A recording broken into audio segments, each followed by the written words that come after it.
I come from the north of the country where our Human Development Index is almost Southern Europe. But if you go to Mindanao, their Human Development Index is Sub-Saharan African level. Sub-Saharan African level.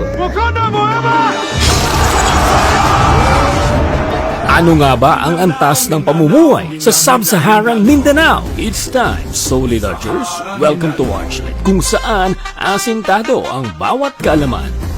Welcome to the Sub-Saharan Kingdom of Mindanao.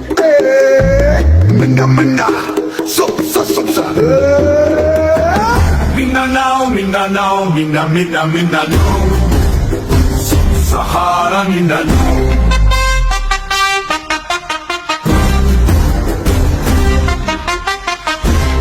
Ang tinaguriang Sub-Saharan Land of Promise, kung saan ang antas ng pamumuhay dito ay walang katulad. Gaya na lamang ng slogan ng Wakanda Vow, ang capital city ng Sub-Saharan Kingdom of Mindanao. Life is here. Tunay nga dahil may unity in diversity dito. Luman, Kristiyano, Muslim ay nagkakaisa sa iisang adhikain. Kaya Land of Peace ang Kingdom of Mindanao, lugar ng mga maisog at peace-loving people, the land of the dream weavers at mga tribong humubog ng kultura ng Sub-Saharan land. Sagana sa pagkain dahil narito ang food basket of the Philippines. Nag-e-export ito ng mga produkto patungong Southern Europe at Los Atlantis para hindi sila magutom. Sagana sa mga prutas dahil narito rin ang fruit basket of the South.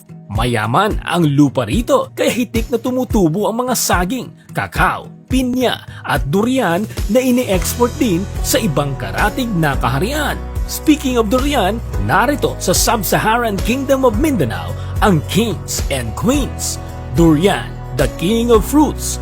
Waling-waling, the queen of orchids. Philippine eagle, ang haring ibon ng bansa, at ang majestic Mount Apo, ang hari ng mga bundok sa tayog nito.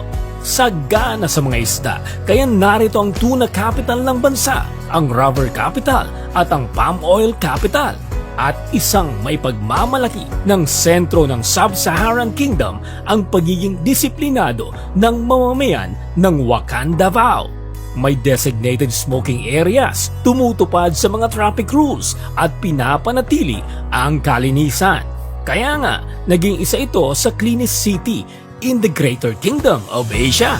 Pagdating naman sa seguridad, nakaantabay ang mga CCTV camera sa buong lungsod at proud ito sa pagiging isa sa safest city in the Greater Kingdom of Asia. At isa pang may pagmamalaki ng Wakanda Vow, ang Central Rescue 911 na wala sa Southern Europe of the North. Tanging ang Wakanda Vow lamang ang may ganitong modernong pasilidad at teknolohiya upang tugunan ang mga rescues at emergencies ng lungsod. Ngunit alam mo ba na hindi rito nagtatapos ang kahangahangang maipagmamalaki ng Wakanda Vow? Dahil ang pinaka-best kept secret nito ay makikita sa pinakapuso at nasa paanan ng majestic Mount Apo, ang dating kalbong bahagi ng bundok na ngayon ay isa ng matatawag na paraiso. Ito ang Glory Mountain, ang largest concentration ng pine forest sa buong kalupaan ng Pilipinas. Hanep sa ganda ang mga rolling hills na punong-puno ng mga bulaklak at mga pine trees na proyekto ng grupo ni Pastor Apollo Kibuloy upang tulong sa kalikasan ng Wakanda Vow.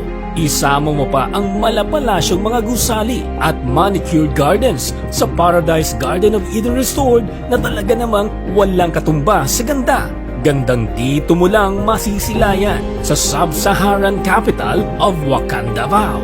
Kahit na isa ng maunlad na lungsod ang Wakanda Vow, hindi ito tumitigil na mapabuti ang serbisyo sa mga nasasakupan nito. Magagandang coastal roads, freedom parks, at ang underground cabling system upang mawala na ang mga spaghetti wires ng lungsod. At panghuli, ang sinasabing jewel and pride of the Sub-Saharan Kingdom of Mindanao, ang napakalaki at mega structure na 75,000 seating capacity na kingdom, the biggest indoor cathedral in the world kung saan ang mga mamamayan nito ay sama-samang magpapasalamat sa mga biyayang bigay mula sa Diyos Amang may likha.